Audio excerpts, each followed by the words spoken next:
चलिए ध्यान दीजिएगा, इकोनॉमिक्स, और करने जा रहे हैं हम लोग बहुत ही इंपॉर्टेंट पेपर। इकोनॉमिक्स में क्या होता है, सबसे पहले तो आपको 1 से लेकर के 10 तक जो पहले शुरू के 10 क्वेश्चन मिलते हैं वो होते हैं MCQs, है ना, मल्टीपल चॉइस क्वेश्चन होते हैं, ये 10 नंबर के होते हैं। उसके बाद 11 से 18 तक आपको वेरी शॉर्ट मिलेंगे। वेरी शॉर्ट क्वेश्चंस की बात करें तो वेरी शॉर्ट क्वेश्चंस कितना लिखना चाहिए, बहुत से बच्चे अक्सर पूछते हैं कि सर वेरी शॉर्ट कितना लिखें। तो मुझे लगता है एग्ज़ाम्स कॉपी का एक पेज जो 1 साइड का होता है, एक पेज आप लिख सकते हो, आधा पेज लिख सकते हो, 5 लाइनें लिख सकते हो, कम से कम 5 लाइनें के आसपास लिखना चाहिए, है ना। 4-5 लाइनों में लिख सकते हो उसके आंसर को। और जो शॉर्ट होते हैं, शॉर्ट आप एक पेज 1 साइड का, एक पेज 1.5 पेज लिख सकते हो। 1.5 पेज का मतलब ये हो गया कि कम से कम ये कि 15-20 लाइनों में इसके आंसर को लिख सकते हो। शॉर्ट 15-20 लाइनों का, यानी 1 सवा 1 पेज 1.5 पेज लिख सकते हो। लॉन्ग की बात करें कि लॉन्ग कितना लिखना चाहिए, तो लॉन्ग आपको लिखना चाहिए कम से कम आप 2 पेज का लिख सकते हो, 2-2.5 पेज का लॉन्ग होना चाहिए। वेरी शॉर्ट 4-5 लाइनें, शॉर्ट 1 पेज का, लॉन्ग 2-2.5-3 पेज का आप लिख सकते हो। क्लियर, 2-2.5-3 पेज, 3 पेज का मतलब हो गया कि 30 लाइनें के उसमें होंगी कम से कम, एक पेज में 10 लाइनें तो होती है, ठीक है ना। तो इतना आप लॉन्ग लिखोगे, सफिशिएंट नंबर मिलेगी। कम से कम हमें बताया कि कम से कम आपको इतना तो करना चाहिए। चलिए कुछ इंपॉर्टेंट क्वेश्चंस पे ध्यान देते हैं। जैसे पहला क्वेश्चन है आपका कुल उपयोगिता वक्र। कुल उपयोगिता वक्र यानी टोटल यूटिलिटी कर्व। कुल उपयोगिता वक्र क्या होता है, प्रारंभ में ऊपर उठता है फिर नीचे गिरता है, ठीक। 4 ऑप्शन ये रखे हैं। सगे ऊपर उठता हुआ होता है, गलत है। सगे नीचे गिरता है, गलत है। प्रारंभ में ऊपर उठेगा फिर नीचे गिरेगा, है ना। सामान्यतः एक वस्तु का मांग वक्र होता है, एक्स के समांतर होता है, नहीं। वाई एक्स के समांतर होता है, नहीं। बाएं से दाएं नीचे की ओर गिरता हुआ होता है। एक वस्तु का मांग वक्र बाएं से दाएं नीचे की तरफ गिरता हुआ होता है। उत्पत्ति वृद्धि नियम में क्या होता है, सीमांक उत्पाद में वृद्धि होती है। कच्चे माल की कीमत एक स्पष्ट लागत है। कच्चे माल की कीमत स्पष्ट लागत है। सकल घरेलू उत्पाद का अर्थ होता है कि किसी देश की सीमा के अंतर्गत उत्पादित वस्तुओं व सेवाओं का कुल मूल्य। सकल घरेलू उत्पाद, ग्रॉस डोमेस्टिक प्रोडक्ट, है ना। क्या हो कि एक साल के अंदर देश भर में जितना भी जो है वस्तुओं और सेवाओं का कुल उत्पादन होता है उसके कुल मूल्य को हम लोग कहते हैं सकल घरेलू उत्पाद। क्लियर है। भारत में 100 रुपए के नोट का निर्गमन कौन करता है, RBI, reserve bank of India 100 रुपए के नोट का निर्गमन करता है। 100 रुपये का हो, 500 रुपये का हो, 10 रुपये का हो, 20 रुपये का हो, 50 रुपये का हो, 200 रुपये का हो, जितने भी नोट हैं RBI उनका निर्गमन करता है, 1 रुपये के नोट को छोड़कर, ठीक है। 1 रुपये का नोट जो है वो भारत सरकार इशू करती है, ठीक है ना, और बाकी सारे नोट RBI इशू करती है। क्लियर हो गया होगा। निम्नलिखित में से कौन सी पूर्ण प्रतियोगिता की विशेषता नहीं है, अकेला विक्रेता, पूर्ण प्रतियोगिता में आएगा ही नहीं वो तो। राष्ट्रीय आय को निम्नलिखित में से किससे निर्धारित किया जाता है, राष्ट्रीय आय तो देश की सीमा में उत्पादित सभी वस्तुओं और सेवाओं के मौद्रिक मूल्य से। निम्नलिखित में से कौन सा भुगतान संतुलन के समाधान है कि सरकार द्वारा उठाया गया कदम नहीं है, तो सरकार कभी भी आयात को प्रोत्साहित नहीं करती।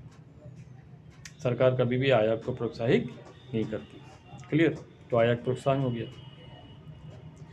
औसत उपभोग प्रवृत्ति बराबर होती है C/Y। C का मतलब होता है कंज्यूमिंग और Y का मतलब होता है इनकम। क्लियर। सकारात्मक आर्थिक विश्लेषण से आप क्या समझते हो, तो सकारात्मक आर्थिक विश्लेषण की अगर बात करें तो सकारात्मक आर्थिक विश्लेषण के रूप में अर्थशास्त्र केवल मदों के मध्य कारण और प्रभाव संबंधों को परिभाषित करने तक सीमित रहता है। सकारात्मक आर्थिक विश्लेषण क्या बताता है, मदों के मध्य कारण को बताता है और उनके प्रभाव को बताता है। ठीक है ना। इसका संबंध क्या है उससे होता है, ठीक, क्या है वाकिज। सेकेंड क्वेश्चन है आपका, क्वेश्चन नंबर 12, सीमांक उपयोगिता को परिभाषित करो। सीमांक उपयोगिता तो उपभोक्ता द्वारा किसी वस्तु के निरंतर उपभोग से प्रत्येक इकाई के बाद अगली इकाई की उपयोगिता कम होती हुई चली जाती है। अतः उपभोग की गई इकाइयों में से अंतिम इकाई को सीमांक इकाई कहा जाता है। अंतिम इकाई को सीमांक इकाई कहा जाता है। तो सीमांक इकाई समझ लो सीमांक, सीमा प्लस अंक। तो सीमा के अंक में यानी अंतिम इकाई का जो उपयोग करके उसे सीमांक इकाई कहते हैं, और इससे जो उपयोगिता प्राप्त होती है उसे सीमांक उपयोगिता कहते हैं। ठीक, अगला क्वेश्चन, सीमांक अभी हमने बताया कि सीमांक उपयोगिता यानी कि मार्जिनल यूटिलिटी, इंग्लिश में बोल के मार्जिनल यूटिलिटी। ठीक है, marginal utility is a utility which comes from using a last unit. ठीक, फिर आता है इंग्लिश में भी बोल रहे हैं ताकि आप कर सकें। ठीक है ना, इंग्लिश मीडियम के बच्चे भी कर सकें। ठीक है, हिंदी इंग्लिश दोनों में बोल रहे हैं, ध्यान दीजिएगा। तो स्थानापन्न को परिभाषित करो। ऐसे दो वस्तुओं के उदाहरण दीजिए जो एक दूसरे के स्थानापन्न होती हैं। तो स्थानापन्न का मतलब क्या होता है, जिनका एक दूसरे के स्थान पर हम लोग प्रयोग कर सकते हैं। सब्स्टिट्यूट प्रोडक्ट्स, सब्स्टिट्यूट प्रोडक्ट्स स्थानापन्न वस्तु। तो स्थानापन्न वस्तुएं वे वस्तुएं होती हैं जिन्हें एक के बदले में दूसरे स्थान पर प्रयोग किया जा सकता है। क्योंकि स्थानापन्न वस्तुएं कहते हैं substitute products are the products which can be used in one another place. एक दूसरे के स्थान पर इनका प्रयोग कर सकते हैं, है ना। जैसे कि मान लेते हैं चाय, कॉफ़ी। चाय नहीं मिले कोई बात नहीं, कॉफ़ी मिल गई तो भी काम चल जाता है, क्योंकि चाय कॉफ़ी दोनों क्या है, सब्स्टिट्यूट है। गुड़ शक्कर, है ना, ये भी सब्स्टिट्यूट होती है। पेन या पेंसिल, पेन मिल गया तो भी ठीक है, पेंसिल मिल गया तो भी ठीक है, एक दूसरे की जगह पे यूज कर सकते हैं। तो ये कहलाती है स्थानापन्न वस्तु है। क्लियर है सभी को। तो अगला क्वेश्चन आपका जो है क्वेश्चन नंबर 14, उसकी बात करें तो उत्पत्ति ह्रास नियम का कथन लिखिए। उत्पत्ति ह्रास नियम यानी कि law of diminishing utility, law of diminishing utility, उत्पत्ति ह्रास नियम क्या कहता है। ये उत्पत्ति ह्रास नियम अगर इसकी बात करें तो ये बताता है कि यदि किसी एक उत्पत्ति के साधन की मात्रा को स्थिर रखा जाए और अन्य मात्राओं को बढ़ाया जाए, एक उत्पादन की मात्रा को स्थिर रखा जाए और अन्य उत्पादन की मात्राओं को बढ़ाया जाए, तो एक निश्चित बिंदु के बाद उत्पादन घटता हुआ प्राप्त होता है। एक निश्चित बिंदु के बाद उत्पादन में घटती हुई दर से वृद्धि होती है, घटता हुआ प्राप्त होता है। तो law of diminishing marginal utility is the law which describes that when we kept stable the one source of production and increases the other sources of production, the result of production will be increasing but at a diminishing rate। ठीक है ना। तो जब एक उत्पादन के साधन को स्थिर रखा जाता है, अन्य उत्पादन के साधनों में वृद्धि की जाती है, उत्पादन बढ़ेगा लेकिन घटती हुई दर पर। अब इसे आप इस तरह से समझ लीजिए, एक एग्जाम्पल के माध्यम से समझा देते हैं कि उत्पादन के साधनों को स्थिर रखा जाए। ठीक है ना। कुछ बच्चे रात भर सोते नहीं हैं, फिर क्लास में आके मुंह फैलाते हैं बड़ा बड़ा सब। ठीक है, तो ये एक गलत संस्कार होते हैं। ठीक है, मैनर्स क्या होता है कि अगर आपको जम्हाई आती है तो आपको मुंह पे ऐसे हाथ रख लेना चाहिए। ठीक है, ये घर के बड़े बुजुर्ग सिखाते हैं, समझाते हैं, और नहीं सिखाया तो गुरु का काम होता है कि वो आपको बताए। ठीक है ना, क्योंकि आप कहीं भी चार लोगों के बीच में बैठोगे, पढ़े लिखे मैनर पर्सन के बीच में बैठोगे, उस तरह से मुंह फैलाओगे तो वो एक अच्छे संस्कार नहीं मांगे जाते हैं। क्लियर है ना। उम्मीद करते हैं कि आप आगे ध्यान दोगे इस बात पर। चलिए, तो हम लोग बात कर रहे थे, आपको समझा रहे थे लॉ ऑफ डिमिनिशिंग यूटिलिटी एक एग्जाम्पल के माध्यम से। मान लीजिए एक खेत है जहाँ पर एक किसान प्रोडक्शन करता है। तो मान लीजिए उत्पत्ति के साधनों को स्थिर रखा जाता है। एक उत्पत्ति के साधन को स्थिर रखते हैं। उत्पत्ति के साधनों में मान लीजिए खेतों में डाले जाने वाले बीजों को हम लोग स्थिर रखते हैं, या खेत को स्थिर मान लेते हैं कि खेत मान लेते हैं 1 बीघा ही है, खेत हमारा 1 बीघा है। ठीक, अब उसमें काम करने के लिए दूसरे जो उत्पादन के साधन है वो बढ़ा देते हैं। मान लीजिए किसान बढ़ा के पहले 1 किसान काम करके क्या, अब 2 किसान, प्रोडक्शन बढ़ेगा। 3 किसान, प्रोडक्शन और बढ़ेगा, 3 गुना हो जाएगा शायद। 4 किसान लगा दिए तो क्या प्रोडक्शन 4 गुना हो जाएगा? नहीं, 3 गुने से थोड़ा ज़्यादा तो बढ़ेगा, पर 4 गुना हो जाए ज़रूरी नहीं है, क्योंकि अब 4 किसान हो गए, काम कम करेंगे, बाकी ज़्यादा करेंगे। और हमने 5 किसान बढ़ा दिए तो क्या प्रोडक्शन बढ़ेगा? पहले से हो सकता है थोड़ा बढ़ जाए, लेकिन वो 5 गुना नहीं हो जाएगा, क्योंकि उतनी ज़रूरत ही नहीं है सोर्सेज की। जब लिमिट से ज़्यादा सोर्सेज बढ़ाएंगे तो प्रोडक्शन जो क्या वो घटती हुई मात्रा में शुरू हो जाता है। इसी को कहते हैं उत्पत्ति ह्रास नियम। क्लियर? फिर आता है कि बाजार को कितने भागों में डिवाइड किया गया है। Types of market. बाजार होते हैं 3 प्रकार के, आपको पता है 3 प्रकार के बाजार होते हैं। पहला होता है लीगल मार्केट, वैध बाजार, कानूनी बाजार। जिसे कानून के द्वारा मांगे क्या प्राप्त है, कानूनी बाजार है ना। दूसरी बाजार होती है चोर बाजार, आपको पता है चोर बाजार, बहुत से लोग चोर बाजार में जाते हैं, ठीक है ना। मेरा एक दोस्त गया क्या चोर बाजार में, मोटरसाइकिल से 2 लोग गए थे, ठीक है ना। जब लॉक करके आए कि उनकी मोटरसाइकिल का पहिया अलग बिक रहा था और साइलेंसर अलग बिक रहा था। कि चोर बाजार में ऐसा भी होता है। दूसरी चोर बाजार हो गई। तो कानूनी बाजार हो गई, चोर बाजार हो गई, और खुला बाजार, ओपन मार्केट। ठीक, 3 तरह की बाजार होती है। ओपन मार्केट, खुला बाजार यानी ऑनलाइन मार्केट खुली है सबके लिए, 24 घंटे खुली हुई है, कभी भी आप उस पर शॉपिंग कर सकते हो, कोई छुट्टी नहीं होती, क्योंकि 4x7x365 हमेशा खुला रहता है। खुला बाजार हो गया है ना, सिंपल सी जगह सिंपल, ठीक है ना। तो समझते हैं अगले क्वेश्चन की ओर। और अगला क्वेश्चन आता है सकल निवेश को परिभाषित करो। ग्रॉस इन्वेस्टमेंट, सकल निवेश। ठीक, तो सकल निवेश क्या होता है? तो सकल निवेश से अभिप्राय एक समय काल के दौरान कुल भौतिक पूंजी के स्टॉक में हुई वृद्धि से होता है। सकल निवेश क्या है? अगर पूंजी बढ़ गई तो इसका मतलब किसी ने पैसा लगाया है ना। भाई आप मान लीजिए आप अपनी दुकान में काम कर रहे हो और आप 10 लाख रुपए से काम कर रहे हो, आपकी पूंजी अगर 15 लाख रुपए हो गई तो कैसे हो गई? किसी ने पैसा लगाया होगा 5 लाख रुपए, ठीक है। कुल निवेश कितना हो गया? फिर 15 लाख का हो गया। इसे सकल निवेश कहते हैं। एक बात और भी हो सकती है, हो सकता है कि आपने प्रॉफिट कमा लिया हो, तो प्रॉफिट से भी आपकी कैपिटल बढ़ गई हो, ठीक है।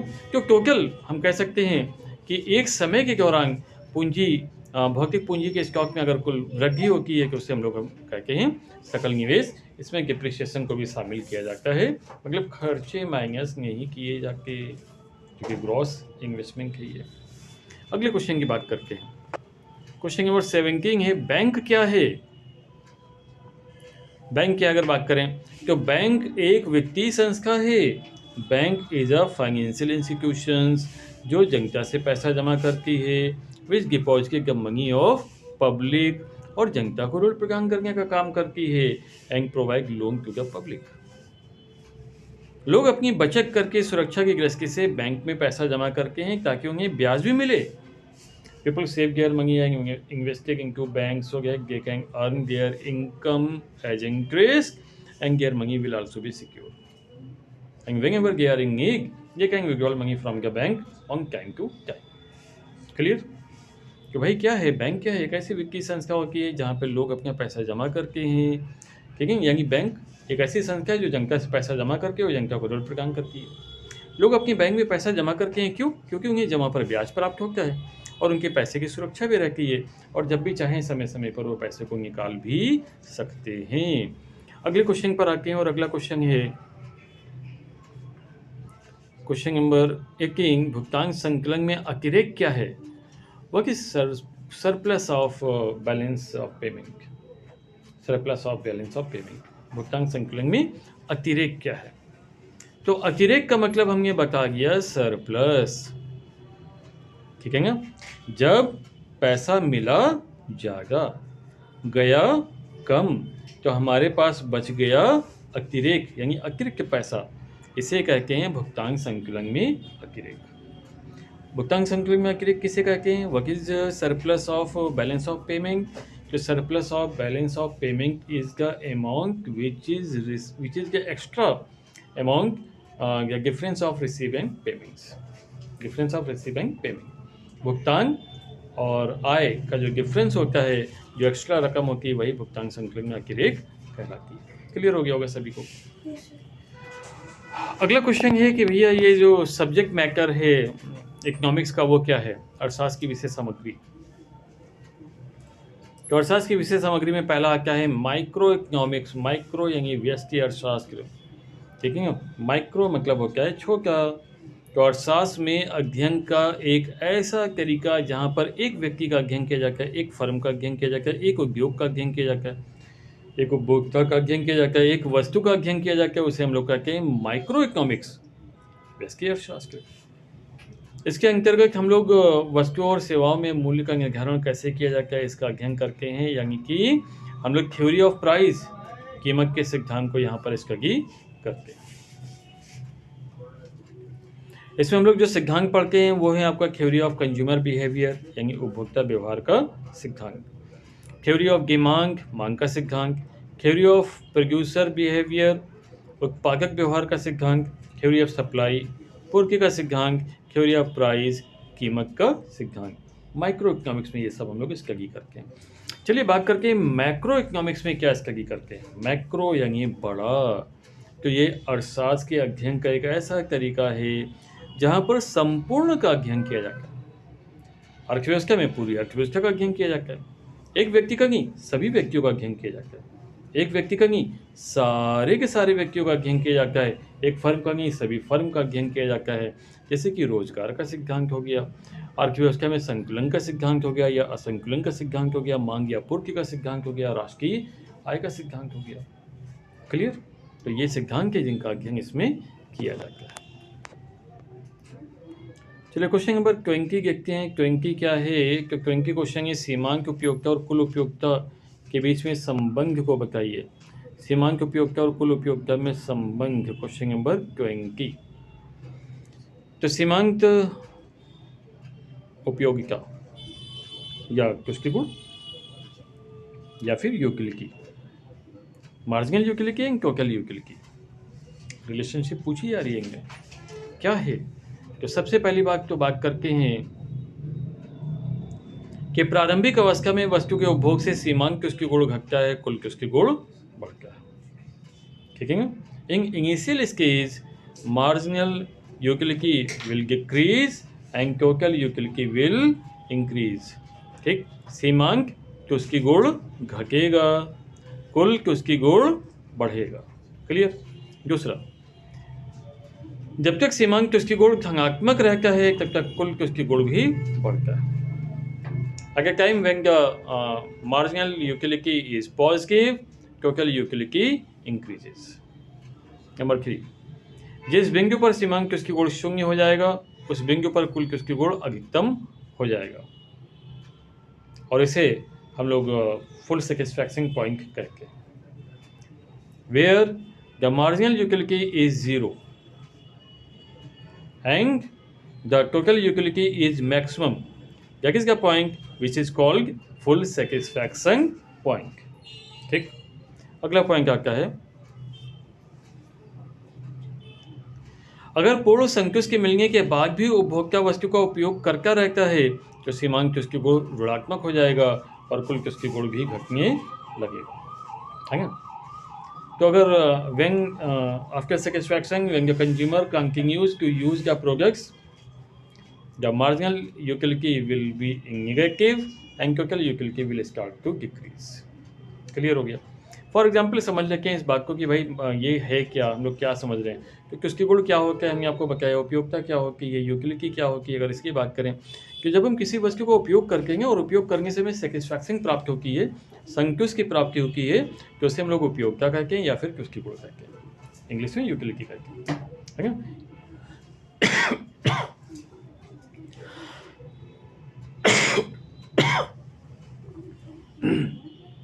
तो यूटिलिटी आपको समझ में आ गया। अब आगे बात करके हम लोग अगला क्वेश्चन जो है हम लोगों का वो है मांग में परिवर्तन और मांगी गई मात्रा में अंतर बताइए। मांग में परिवर्तन और मांगी गई मात्रा में अंतर बताइए। यानी चेंज इन डिमांड और change in quality, quantity, sorry, है ना। तो मांग से तात्पर्य हो क्या, वस्तु या सेवा की उस संभव मात्रा से जिसे उपभोक्ता एक निश्चित समय पर वस्तु की विभिन्न संभव कीमतों पर खरीदने के लिए तैयार रहता है, उसे मांग कहते हैं। Demand is the process on which the consumer is ready to buy a product on a particular price. That is called demand. मांग हो गया, किसी कीमत पर वस्तु खरीदने को आप तैयार हो तो उसे कहेंगे मांग। चलिए बात करते हैं अगर मांगी गई मात्रा, तो मांगी गई मात्रा क्या होती है। मांगी गई मात्रा एक वह निश्चित मात्रा होती है, मांगी गई मात्रा वह निश्चित मात्रा होती है जो किसी विशेष समय पर विशेष कीमत पर उपभोक्ता के द्वारा क्रय की जाती है। ठीक,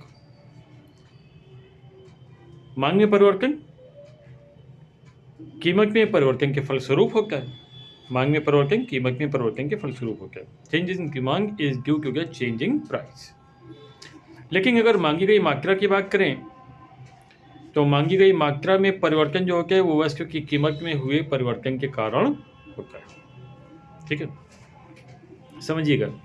मांग में परिवर्तन क्या होता है, कीमत में परिवर्तन के अतिरिक्त और भी बहुत सारे घटक होते हैं जो कि प्रभावित करते हैं। जैसे कि जाड़ा चला गया तो गर्म कपड़ों की मांग तो होगी नहीं, मांग में परिवर्तन हो जाएगा। और मांगी गई मात्रा में परिवर्तन वो क्यों कीमत पे ही बेस करता है।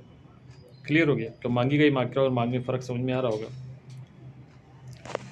मांग में परिवर्तन के फलस्वरूप मांग में वृद्धि या मांग में कमी होती है ना। Changing demand means change in the increasing the demand और decreasing the demand, that is called changing demand. अगर मांगी गई मात्रा की बात करें तो ये क्या है भैया, मांग में विस्तार है या फिर मांग में संकुचन है। मांगी गई मात्रा मांग में विस्तार है या फिर मांग में संकुचन है। फॉर एग्जाम्पल वही बात है, जाड़े आ गए तो गर्म कपड़ों की मांग में हो गया विस्तार, और जाड़े चढ़े गए तो गर्म कपड़ों की मांग में हो गया फिर संकुचन। तो ये मांग में विस्तार या संकुचन पर पेश करता है। मांग में परिवर्तन होने पर मांग वक्र बदल जाता है, लेकिन मांगी गई मात्रा में परिवर्तन होने पर मांग वक्र नहीं बदलता। There is no change in the demand curve of demanded product. Clear. फिर आके मांग में परिवर्तन होने पर मांग का नियम लागू नहीं होता, लेकिन मांगी गई मात्रा में परिवर्तन होने पर मांग का नियम लागू होता है। चलिए अगले क्वेश्चन पर आते हैं, और अगला क्वेश्चन है हमारा 22, और 22 क्वेश्चन है आपका कि समझ के अर्थशास्त्र के अर्थ को स्पष्ट करके वे परिभाषित करो। कि समझ के अर्थशास्त्र की इन्होंने परिभाषा पूछी है, जो कि अभी हमने आपको बताई भी थी।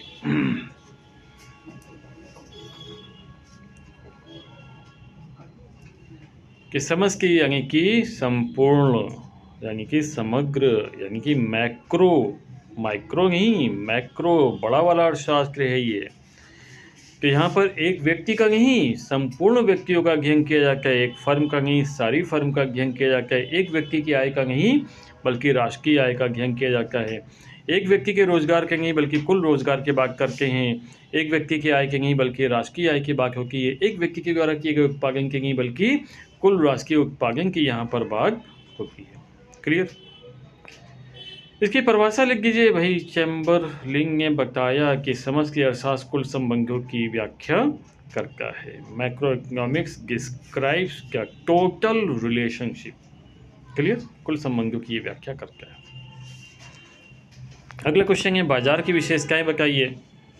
Characteristics of market. तो बाजार में एक क्षेत्र होता है, एक एरिया होता है जहां पर क्रेता और विक्रेता फैले हुए होते हैं। तो बाजार की पहली विशेषता, बाजार में एक क्षेत्र, एक एरिया होना चाहिए। दूसरा, बाजार में कम से कम एक वस्तु तो होनी चाहिए ना खरीदने और बेचने के लिए, है ना। जैसे कि चूड़ी बाजार हो गया, घी बाजार हो गया, गेहूँ बाजार हो गया, है ना, फल बाजार हो गया, सब्जी बाजार हो गया, है ना, अलग अलग तरह के बाजार होते हैं। सराफा बाजार हो गया, शेयर बाजार हो गया। एक वस्तु तो होनी चाहिए खरीदने बेचने के लिए।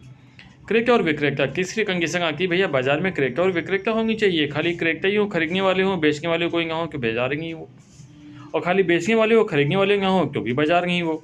तो क्रेता और विक्रेता दोनों का होना जरूरी होता है, और कोई ना कोई मीन्स ऑफ कम्युनिकेशन होना चाहिए जिससे कि वो एक दूसरे से संपर्क करते हैं। चलिए क्वेश्चन नंबर 24 पर आते हैं, और 24 क्वेश्चन है आपका शॉर्ट में, वस्तु विनिमय पद्धति से आप क्या समझते हो, इसके दोषों को बताइए।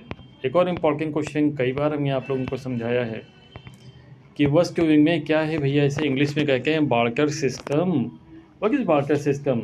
डिस्क्राइब इट्स डिफ़िकल्टीज, है ना, इसकी परेशानियों को वर्णन करो। तो सबसे पहले बार्टर सिस्टम की बात कर लेते हैं, वस्तु विनिमय की बात कर लेते हैं कि वस्तु विनिमय क्या होती है। क्योंकि पुराने समय में जब मुद्रा नहीं थी, लोगों की आवश्यकताएं तब भी बहुत सारी थी, ठीक है, और हर व्यक्ति अपनी आवश्यकता को पूरा करने में सक्षम नहीं था, उसे दूसरों पर निर्भर रहना ही पड़ता था, क्योंकि एक व्यक्ति अपनी आवश्यकता की सारी वस्तुओं का उत्पादन नहीं कर सकता, वो किसी एक वस्तु का ही उत्पादन करेगा। उदाहरण के लिए कोई किसान है कि वो गेहूँ उत्पन्न करेगा या चावल पैदा करेगा, है ना। अब एक किसान गेहूँ भी पैदा करे, चावल भी पैदा करे, दाल भी पैदा करे, सब्जियां भी उगा ले, दूध भी पैदा कर ले, मिट्टी के बर्तन भी बना ले, कपड़े भी बना ले, वो सारे काम तो स्वयं नहीं कर सकता। हर व्यक्ति अलग अलग काम करता है। कपड़े बनाने वाला कपड़े बनाने का काम करता है, बर्तन बनाने वाला बर्तन बनाने का काम करता है, अध्यापक जो होते हैं वो पढ़ाने का काम करते हैं, दर्जी होते हैं कपड़े सिलने का काम करते हैं, किसान के वो अनाज को उत्पादन करने का काम करता है। लेकिन जब मुद्रा नहीं थी, लोग अपनी आवश्यकताओं को पूरा करने के लिए वस्तुओं को आपस में बदल लिया करते थे। इस अदला बदली को ही वस्तु विनिमय कहते थे, ठीक है ना। Barter system is the system in which in the absence of money the people agree to change their product, that is called barter system. Clear हो गया होगा। क्या परेशानियां हैं इसकी? अगर इसकी बात करें तो पहला क्या है, दोहरे संयोग का अभाव, कोइंसिडेंस, लैक ऑफ कोइंसिडेंस, दोहरे संयोग का अभाव। देखिए वस्तु विनिमय में क्या होता है भैया, एक वस्तु को देने वाला होता है, दूसरा वस्तु को लेने वाला होता है। उदाहरण के लिए अगर मेरे पास लाल पेन है और मुझे एक ब्लू पेन की ज़रूरत है, तो मुझे ऐसे बंदे को ढूंढना पड़ेगा जिसके पास ब्लू पेन हो, उसको लाल पेन की ज़रूरत हो। प्राय ऐसे व्यक्ति का मिलना बहुत ही मुश्किल होता है। तो पहली प्रॉब्लम थी बार्टर सिस्टम में, और वो थी लैक ऑफ कोइंसिडेंस, यानी दोहरे संयोग का अभाव, ठीक है। दूसरी समस्या की मूल्य निर्धारण में कठिनाई। किसी वस्तु का मूल्य क्या निर्धारित किया जाए, क्योंकि मूल्य तो होता है हर वस्तु का। एक गेहूं का किसान जो गेहूं का उत्पादन करता है, तो मान लीजिए उसके खेत में 1 बीघे में, और एक चावल का किसान है उसका भी 1 बीघा ही मान लीजिए, खेत बराबर है। गेहूं 100 बोरे पैदा हुआ, चावल 50 बोरे पैदा हुआ, मतलब गेहूं सस्ता हो गया, फिर तो चावल महंगा हो गया। तो लेकिन अब चूंकि मुद्रा को खींची, तो वस्तु का मूल्य क्या निर्धारित किया जाए? लोग वस्तु की अदला बदली ही क्यों करते थे। गेहूं के किसान ने कहा कि 1 बोरा गेहूं लो, 1 बोरा चावल दो। चावल के किसान ने कहा ऐसा कैसे, तुम्हारे पास 100 बोरे गेहूं हैं, हमारे पास 50 बोरे चावल हैं, तो फिर 1 बोरा चावल लो, 2 बोरा गेहूं दो। तो मूल्य क्या निर्धारित किया जाए? मुद्रा को खींची, तो वस्तु के मूल्य निर्धारण में समस्या थी। तीसरा क्या? मूल्य के संचय की समस्या। बहुत सारे लोग ऐसी वस्तु का उत्पादन करते हैं, problem of saving the money, है ना। तो मनी क्यों खींची, problem of saving the value. तो वैल्यू को कैसे सेव करेंगे, क्योंकि बहुत सारे लोग ऐसी वस्तु का उत्पादन करते हैं जो जल्दी नष्ट हो जाती है। तो फिर वो वस्तु को कैसे जोड़ेगा, सेविंग कैसे करेगा वो, है ना। जैसे एक टमाटर का किसान एक टमाटर की किसानी करता है, तो वो टमाटर को जोड़ के नहीं रख सकता, ठीक है, कैसे जोड़ेगा, और अपने बच्चों की शादी में कैसे उनके खर्चा करेगा। तो समस्या थी, संचय की समस्या थी उससे। क्लियर? वस्तु विनिमय में फिर आते हैं वस्तु के हस्तांतरण का अभाव, transfer, problem of value transfer. क्योंकि देखिए वस्तु के हस्तांतरण की समस्या की अगर बात करें, तो सबसे बड़ी समस्या की कि मान लेते हैं कि हम लखनऊ में रहते हैं और हमें कानपुर जाना है, हमें अब लखनऊ में नहीं रहना, हम कानपुर में जाना चाहते हैं। तो हम ऐसे व्यक्ति को ढूंढे जो कानपुर का हो, लखनऊ आना चाहते हो, ताकि हम आपस में अपनी प्रॉपर्टी को एक्सचेंज कर लें। पर इसके लिए प्रॉपर्टी भी बराबर होनी चाहिए, है ना। क्या ऐसे व्यक्ति का मिलना आसान था? तो वस्तु के मूल्य के ट्रांसफ़र की बहुत बड़ी समस्या थी। हम जल्दी वस्तु विनिमय के समय में अपनी संपत्तियों को ट्रांसफ़र नहीं कर सकते थे। आज तो बहुत आसान है, लखनऊ में बेचिए, जाके कानपुर में खरीदिए, क्या दिक्कत है। आज मंगी है ना, लेकिन जब मंगी नहीं थी तब वैल्यू को ट्रांसफ़र करना बहुत ही मुश्किल होता था। अगला पॉइंट क्या है? सेवाओं का विनिमय असंभव। देखिए भाई ठीक है, वस्तुएं तो आपस में बदल लो, वस्तु विनिमय हो गया, सेवाओं का क्या? जो डॉक्टर किसी मरीज का इलाज करता है वो सेवा करता है, उसका क्या, उसको फीस में क्या मिलेगा, क्योंकि वो तो अगला बगली कर ही नहीं रहा है। ये भी एक समस्या की वस्तु यूनियन में। चलिए अब आते हैं लॉन्ग क्वेश्चन में। क्वेश्चन नंबर 25 और 25 क्वेश्चन क्या कहता है इसकी बात करें हम लोग। देखें जरा 25 क्वेश्चन क्या है। 25 क्वेश्चन का क्या है, उपयोगिता ह्रास नियम की रेखा चित्र के माध्यम से व्याख्या करो। तो उपयोगिता ह्रास नियम के बारे में अभी हमने आप लोगों को बताया था।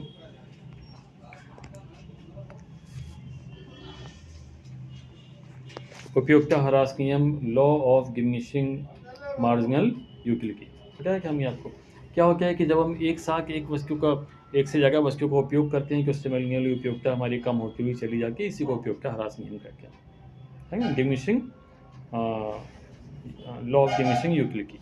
ठीक, क्या होता है कि जब हम एक वस्तु का एक ही समय पर एक वस्तु का एक से अधिक वस्तु का प्रयोग करते हैं और लगातार प्रयोग करते हैं कि उससे मिलने वाली उपयोगिता कम होती हुई चली जाती है, इसी को हम लोग उपयोगिता ह्रास नियम कहते हैं। उदाहरण के लिए अगर हमें भूख लगी, बहुत जोर की भूख लगी, तो हम क्या करेंगे, पहली रोटी खाएंगे बहुत अच्छी लगेगी, दूसरी खाएंगे उससे कम लगेगी, तीसरी खाएंगे और कम लगेगी, चौथी खाएंगे पेट भर जाएगा, और फिर भी अगर पाँचवीं खाई तो फिर हमें वो अच्छा नहीं लगेगा, यानी फिर उपयोगिता वहाँ पर ऋणात्मक हो जाएगी। समझ में आ गया। अब इसकी परिभाषाएं वो आपको याद करके लिखनी है, और ग्राफ आपको बुक में दिखाई दे रहा होगा कि एक लाइन नीचे की तरफ मूव करके चली जा रही है, जो कि बताता है कि इससे मिलने वाली उपयोगिता कम होती हुई चली जा रही है। 4 पॉइंट पे एक 4 पॉइंट पर क्या है कि वो 4 पॉइंट पे जो उससे मिलने वाली उपयोगिता है वो शून्य हो चुकी है, मतलब यहाँ पर हमें पूर्ण संतुष्टि की प्राप्ति हो चुकी है। और इसके बावजूद भी अगर हमने इसका यूज कंटिन्यू रखा तो फिर इससे मिलने वाली उपयोगिता निगेटिव हो जाएगी। क्लियर। चलिए, तो ये था आपका क्वेश्चन नंबर 25। क्वेश्चन नंबर 26 की अगर हम लोग बात करें कि क्वेश्चन नंबर 26 क्या है, तो उत्पादन लागत से आप क्या समझते हो, कुल स्थिर लागत और कुल परिवर्तनशील लागत में संबंध बताइए। Production cost, total fix cost and total variable cost, इनकी बात होने जा रही है। क्वेश्चन नंबर 26, उत्पादन लागत। तो उत्पादन लागत की बात करें तो उत्पादन लागत से अभिप्राय उन सभी भुगतानों से होता है जो किसी उत्पादक वस्तुओं के उत्पादन में साधनों के प्रयोग के लिए करता है। मान लीजिए आप किसी वस्तु का निर्माण कर रहे हो, है ना, आप किसी वस्तु का निर्माण कर रहे हो, तो फिर आप निर्माण करने के लिए कोई ना कोई फैक्ट्री लोगे, फैक्ट्री का किराया दोगे, मशीनें लगाओगे उसका मूल्य चुकाओगे, रॉ मटेरियल खरीदोगे उसका मूल्य चुकाओगे, है ना, लेबर लगाओगे उनको श्रम चुकाओगे, यानी कि उत्पादन के साधनों का प्रयोग करके उसके मूल्य को चुकाते हो, तो उसकी जो टोटल कॉस्ट आती है, रॉ मटेरियल, लेबर, ये भूमि, श्रम, पूंजी, संगठन और साथ इसकी जो टोटल कॉस्ट आती है उसे हम लोग उत्पादन लागत कहते हैं। क्लियर हो गया होगा। अब उत्पादन लागत दो प्रकार की होती है, एक होती है फिक्स कॉस्ट यानी स्थिर लागत, और दूसरी होती है वेरिएबल कॉस्ट यानी कि परिवर्तनशील लागत। तो इसकी लागत क्या होती है कि बहुत सारी लागतें ऐसी होती हैं कि आप उत्पादन करो ना करो लेकिन खर्चा तो आपका होगा, है ना। जैसे कि फैक्ट्री आपकी है तो आप उसमें प्रोडक्शन करो ना करो, फैक्ट्री का किराया क्यों देना पड़ेगा। बिजली का मीटर आपके यहाँ लगाए, बिजली का कनेक्शन लगाए, बिजली खर्चा करो ना करो, लेकिन मीटर का किराया क्यों देना ही पड़ता है, फिक्स चार्ज होते हैं वो क्यों देना ही पड़ता है, और उसके ऊपर जितना यूज़ करो उसके हिसाब से होता है, तो वो वेरिएबल होता है। यानी कुछ चीज़ें फिक्स होती हैं, कुछ वेरिएबल होती हैं। जैसे कि आपका स्टाफ है, स्टाफ में आपने क्लर्क लगा रखा है, मैनेजर लगा रखा है, सैलरी की उसको देनी ही पड़ेगी, प्रोडक्शन करो या ना करो वो फिक्स है।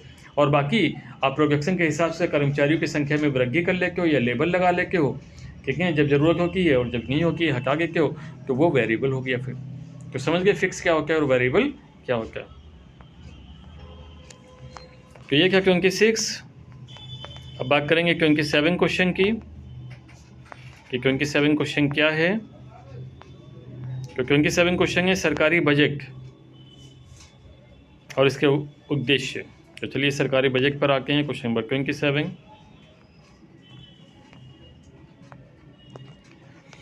तो किसी भी देश की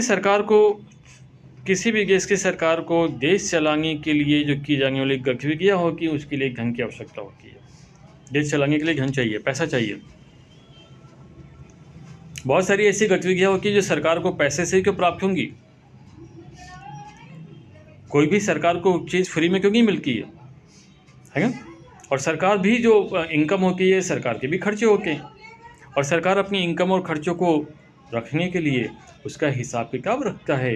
उसी हिसाब किताब को तो बजट कहते हैं। बजट क्या है? बजट वो लेखा जोखा है जिसके माध्यम से सरकार अपनी आय और व्यय का हिसाब किताब रखती है। What is government budget? Government budget is the accounts by which government keep the records of income and expenditures. Clear? उद्देश्य क्या होते हैं? तो संसाधनों का पुनः वितरण। बजट के द्वारा सरकार संसाधनों का वितरण करती है। संसाधनों का वितरण करती है यानी कि कुछ पैसा जो सरकार की इनकम हो रही है टैक्सेस के माध्यम से, जीएसटी के माध्यम से, और दुनिया भर के टैक्स सरकार लगती है। आप मूवी देखने जाते हो सिनेमा हॉल में, क्योंकि टिकट में भी टैक्स शामिल होता है। आप एक पेन खरीदते हो, उसमें भी जीएसटी लगा हुआ है, टैक्स शामिल है। टूथपेस्ट खरीदते हो, टूथब्रश खरीदते हो, कुछ भी खरीदते हो, आप सरकार को टैक्स का पैसा दे रहे हो।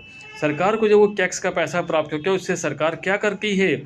सरकार आपके लिए ही कल्याण के काम करती है, पैसा देती है। सरकार क्या करती है? बजट में एग्रीकल्चर का बजट देती है, जिसमें किसानों को सस्ते मूल्य पर खाद फर्टिलाइजर्स देगी, सिंचाई की सुविधाएं देगी, बांध बनवाएगी, नहरें बनवाएगी, ताकि फसल बिना बारिश के सूखने ना पाए, है ना।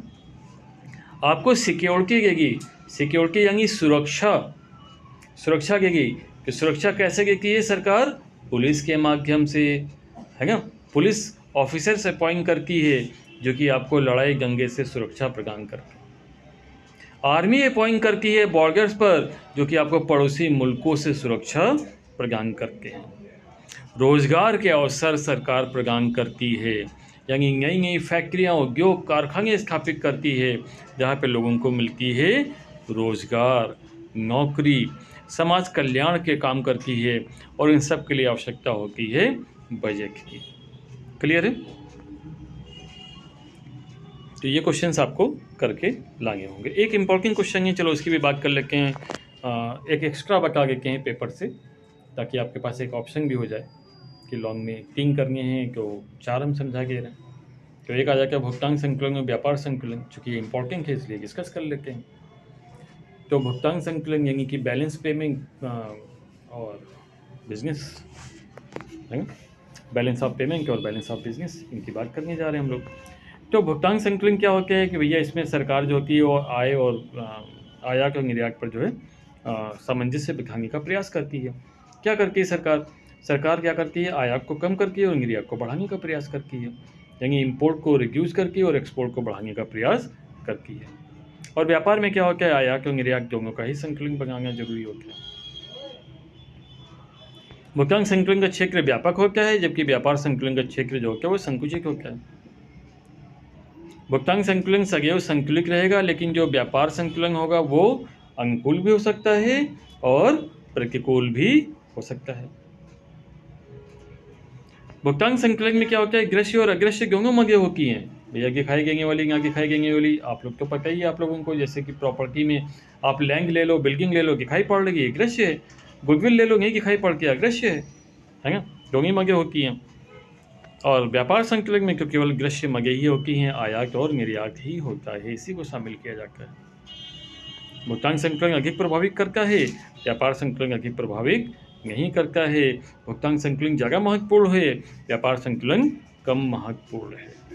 क्लियर हो गया? तो ये पूरा का पूरा पेपर हमने आपको समझा दिया इकोनॉमिक्स का, ठीक है ना।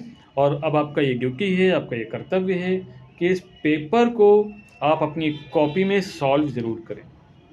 सॉल्व करने से पहले आप इसको एक बार तैयार कर लें अच्छे से, है ना, रिवाइज कर लें, क्वेश्चंस को लर्न कर लें, और उसके बाद जैसे बोर्ड में आपको पेपर देना है, आप बैठ जाइए अपनी कॉपी और पेन लेकर के और रुकिएगा नहीं बीच में, 2 घंटे का टाइम लीजिए और पूरा का पूरा पेपर सॉल्व करने का प्रयास करिए, और फिर उसको खुद चेक करिए। नहीं तो हमसे चेक करा लीजिए, हम चेक कर देंगे और बता देंगे कि आपके कहाँ पर कमियाँ हैं, ठीक है ना, ताकि बोर्ड में वो गलती आप लोग ना करें। क्लियर है सभी को?